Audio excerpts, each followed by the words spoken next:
നമസ്കാരം, ഇൻസ്റ്ററിലേക്ക് സ്വാഗതം. കാമുകി തന്നെ വേണ്ടെന്ന് വെച്ചു, തന്നെ ചതിച്ചു. അതിന് പകരമായി അവളുടെ കുടുംബത്തെ തന്നെ ഇല്ലായ്മ ചെയ്യാൻ ഇറങ്ങിത്തിരിച്ച 23 വയസ്സുകാരനായ കാമുകൻ. അതിൽ ആ പ്രണയപ്പകയ്ക്ക് ഇരയാതാകട്ടെ കാമുകിയുടെ സഹോദരൻ, 21 വയസ്സുകാരൻ. ജീവിതം എന്താണെന്ന് അറിഞ്ഞു തുടങ്ങിയിട്ടില്ല. അതിനു മുൻപ് തന്നെ കൊല്ലം ഉളിയക്കോവിലിൽ ആ വിദ്യാർത്ഥിക്ക് ജീവൻ നഷ്ടമാകേണ്ടി വന്നു. അതിനുശേഷം പ്രതിയായ യുവാവാകട്ടെ ട്രെയിനിന് മുന്നിൽ എടുത്തു ചാടി ജീവനൊടുക്കുകയും ചെയ്തു. എന്നാൽ കാമുകിക്ക് പകരം എന്തുകൊണ്ട് ആ കുടുംബത്തെ ലക്ഷ്യം വെച്ചു എന്നുള്ള വിവരമാണ് പോലീസ് തിരഞ്ഞുകൊണ്ടിരിക്കുന്നതും അതിൽ ചില നിർണായക വിവരങ്ങൾ FIRൽ നിന്നും അതിൻ്റെ വിശദാംശങ്ങൾ നമുക്ക് ലഭിക്കുന്നത്. തേജസ് രാജെന്ന യുവാവാണ് ഈ ക്രൂരകൃത്യം നടത്തിയത്. ഫെബിൻ്റെ സഹോദരി, അതായത് കൊല്ലപ്പെട്ട വിദ്യാർത്ഥിയുടെ സഹോദരിയുമായി ഇയാൾ ദീർഘകാലം പ്രണയത്തിലായിരുന്നുവെന്നാണ് നിലവിൽ മനസ്സിലാക്കാനായി സാധിക്കുന്നത്. ഇരു കുടുംബങ്ങളും തമ്മിൽ ഇക്കാര്യം ചർച്ച ചെയ്തിട്ടുണ്ടാകാം.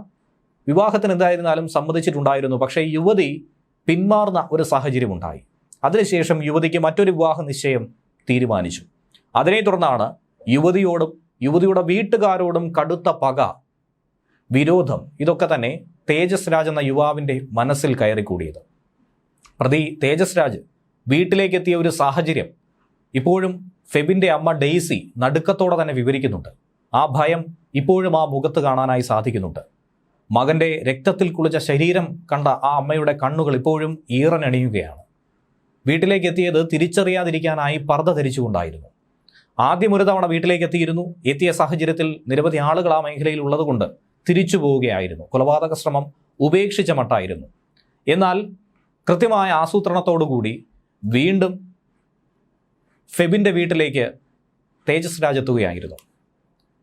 കതവ് തുറന്നു കൊടുത്തത് അമ്മയായിരുന്നു. എന്നാൽ മുഖം കണ്ടപ്പോൾ തന്നെ ഇത് തേജസ് ആണെന്ന് മനസ്സിലായി. വളരെ വേഗത്തിൽ മുറിക്കകത്തേക്ക് ഓടിക്കയറുകയായിരുന്നു ചെയ്തത്. കോളിംഗ് ബെൽ അടിച്ചത് കേട്ടായിരുന്നു അമ്മ വാതിൽ തുറന്നത്. പർദ്ദ ധരിച്ചെത്തി. എന്നിരുന്നാൽ പോലും വ്യക്തമായി തന്നെ ആ മുഖം എനിക്ക് മനസ്സിലാക്കാൻ കഴിയുമായിരുന്നു. അവൻ്റെ കയ്യിൽ ഒരു കുപ്പി പെട്രോൾ ഉണ്ടായിരുന്നു. ആ പെട്രോൾ എടുത്ത് വീട്ടിലേക്ക് ഒഴിച്ചു. തുടർന്ന് ആക്രമണം ഭയന്ന് താൻ പുറത്തേക്ക് ഇറങ്ങി നാട്ടുകാരെ വിളിച്ചു കൂട്ടാനായി ശ്രമിക്കുകയായിരുന്നു. എന്നാൽ ആ അമ്മയുടെ നിസ്സഹായ അവസ്ഥ അവർ വേദനയോടെ പറയുന്നു. നിരവധി ആളുകളെ വിളിച്ചെങ്കിൽ പോലും ആരും തന്നെ ആ സമയത്ത് സഹായിക്കാനായി എത്തിച്ചേർന്നിട്ടുണ്ടായിരുന്നില്ല. ഞാൻ പറയുന്നതൊക്കെ നോക്കി ഒരു ഭ്രാന്തിയെ പോലെ ഞാൻ അലമുറയിട്ട് കരയുന്നത് കേട്ടിട്ടും അതിനോടൊന്ന് സഹകരിക്കാനോ ആ കാര്യങ്ങളൊന്ന് ചോദിച്ചറിയാനോ ഒന്നും തന്നെ അവരാരും നിന്നിട്ടുണ്ടായിരുന്നില്ല. ഫെബിൻ്റെ ദേഹത്ത് നിന്നും വെള്ളം പോലെയായിരുന്നു രക്തം ഒലിച്ചുകൊണ്ടിരുന്നത്. അവൻ ഇറ്റിറ്റ് രക്തമിറ്റ് വീണ് മരിച്ച് മരണത്തിലേക്ക് പോകുന്ന ഒരു സാഹചര്യം നിസ്സഹായായി ഞാൻ അവിടെ നോക്കി നിന്ന് കാണേണ്ടി വന്നുവെന്നാണ് ഡെയ്സി മാധ്യമങ്ങളോട് പറയുന്നത്. വേദന കൊണ്ട് പുളഞ്ഞവൻ ഓടി വന്ന് തൻ്റെ അടുത്ത് വന്നാണ് വീണത്. എന്നാൽ ഇതൊക്കെ ചെയ്തിട്ടും ഒരു തരത്തിലുള്ള കൂസലുമില്ലാതെ തേജസ് അവിടെ നിന്നും നടന്നു പോകുന്നുവെന്നാണ് ഡെയ്സി പറഞ്ഞത്. മകനെ കൊലപ്പെടുത്തുക മാത്രമല്ല ചെയ്തത്, തടയാനെത്തിയ പിതാവിനും സാരമായി തന്നെ കുത്തേറ്റു. ഇപ്പോഴും ആശുപത്രിയിൽ തന്നെയാണ് ഡെയ്സിയുടെ ഭർത്താവും ഫെബിൻ്റെ പിതാവും കഴിയുന്നത്. ഫെബിൻ്റെ സഹോദരിയും തേജസും കൊല്ലം ക്രിസ്തുരാജ സ്കൂളിൽ +2 ഒന്നിച്ച് പഠിച്ചിരുന്നു. കോവിഡ് സമയത്ത് പെൺകുട്ടി തേജസിനെ വാട്സപ്പ് ഗ്രൂപ്പുകളിലൊക്കെ ആഡ് ചെയ്ത് വാട്സപ്പ് വഴി ചാറ്റിങ്ങും ഫോൺ വിളികളുമായി തേജസുമായിട്ടുള്ള ബന്ധം കൂടുതൽ ദൃഢമായി. പെൺകുട്ടിയുടെ വീട്ടുകാരാണ് ആദ്യം ഈ വിവരം അറിഞ്ഞത്. ഇവർ തമ്മിലുള്ള പ്രണയം മനസ്സിലാക്കിയത്. മറ്റൊരു മതത്തിൽപ്പെട്ട ആളെ വിവാഹം കഴിക്കുമോ എന്ന് ഫെബിൻ്റെ മാതാവ് തന്നെ പെൺകുട്ടിയോട് ചോദിച്ചിരുന്നു. എന്നാൽ പെൺകുട്ടി പറഞ്ഞതനുസരിച്ച് തേജസും ബന്ധം വീട്ടിൽ പറഞ്ഞ് ഇരുവരും തമ്മിലുള്ള വിവാഹം ഏകദേശം ഉറപ്പിച്ച മട്ടായിരുന്നു. ഇരുവർക്കും നല്ലൊരു ജോലി കിട്ടിയതിന് ശേഷം വിവാഹം നടത്തിക്കൊടുക്കാമെന്നുള്ള ഉറപ്പും നൽകി.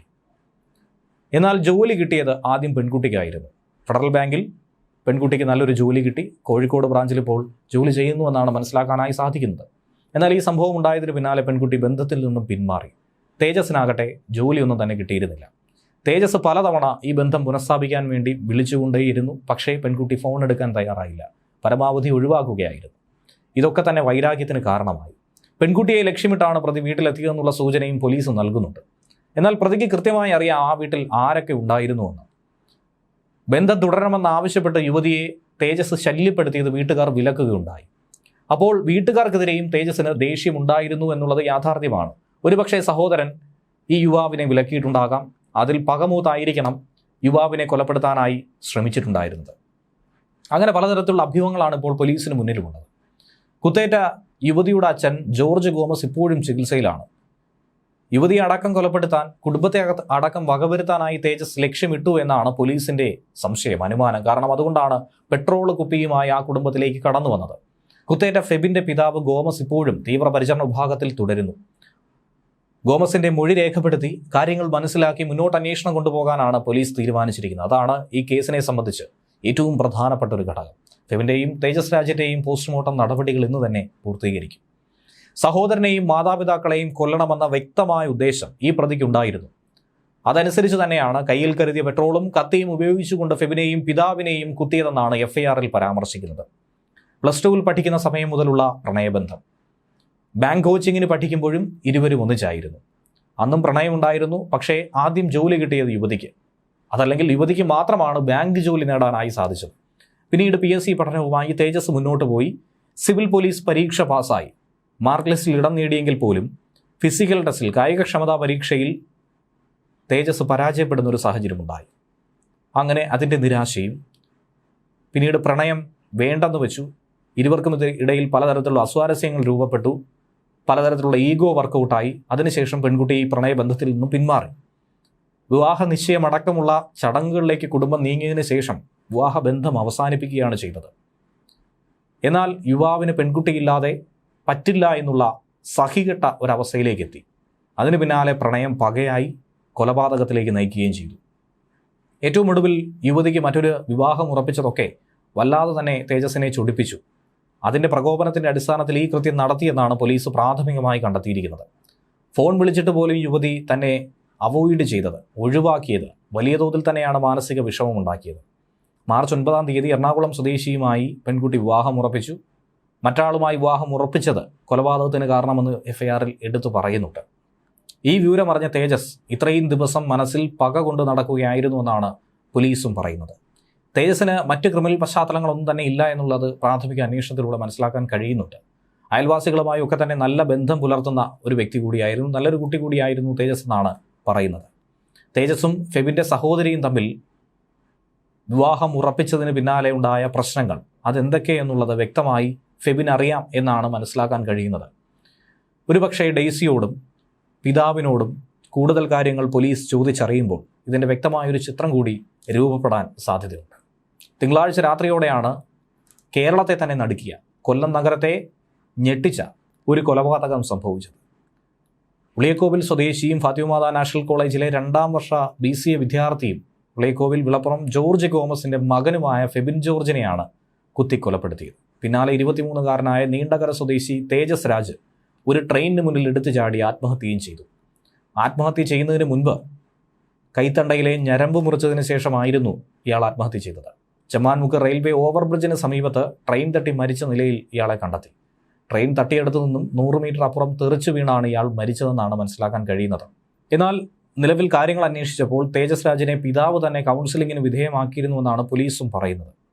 2 കുപ്പി പെട്രോളുമായിട്ടാണ് പ്രതി ഫെബിൻ്റെ വീട്ടിലേക്ക് എത്തിയത്.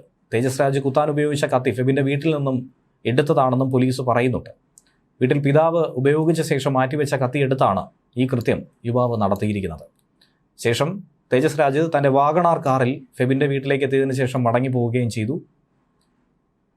ദേഹത്ത് പെട്രോൾ ഒഴിച്ച് കൊലപ്പെടുത്താൻ ശ്രമിച്ചതിൽ നിന്നും ഒഴിവായതിനുള്ള കാരണവും ഫെബിൻ്റെ പിതാവ് തടുക്കാനായി എത്തിയതോടെയായിരുന്നു. പിന്നീട് കത്തിയെടുത്ത് ഫെബിൻ്റെ നെഞ്ചിൽ ആഞ്ഞു കുത്തി. തടയാനെത്തിയ പിതാവിനും ഗുരുതരമായി തന്നെ പരിക്ക് സംഭവിച്ചു. കത്തി ഉപേക്ഷിച്ച ശേഷം കാറിൽ കയറി രക്ഷപ്പെട്ട് 3 കിലോമീറ്ററോളം അപ്പുറം കാർ ഓടിച്ചാണ് ചെമ്മാൻമുക്ക് റെയിൽവേ ഓവർബ്രിഡ്ജിന് താഴെ എത്തിയത്. വാഹനം നിർത്തി തേജസ് കൈഞ്ഞരമ്പ് മുറിച്ച്, കാറിലിരുന്ന് തന്നെ ആയിരിക്കണം ഞരമ്പ് മുറിച്ചിട്ടുള്ളത്. കാർ കണ്ടെത്തിയപ്പോൾ കാറിലൊക്കെ തന്നെ രക്തക്കറയുണ്ടായിരുന്നു. തൊട്ട് പിറകെ എത്തിയ ഒരു ട്രെയിനിന് മുന്നിലേക്ക് എടുത്തു ചാടി ജീവനൊടുക്കുകയും ചെയ്തു. ന്യൂസ് ഡെസ്ക് മലയാളി വാർത്ത.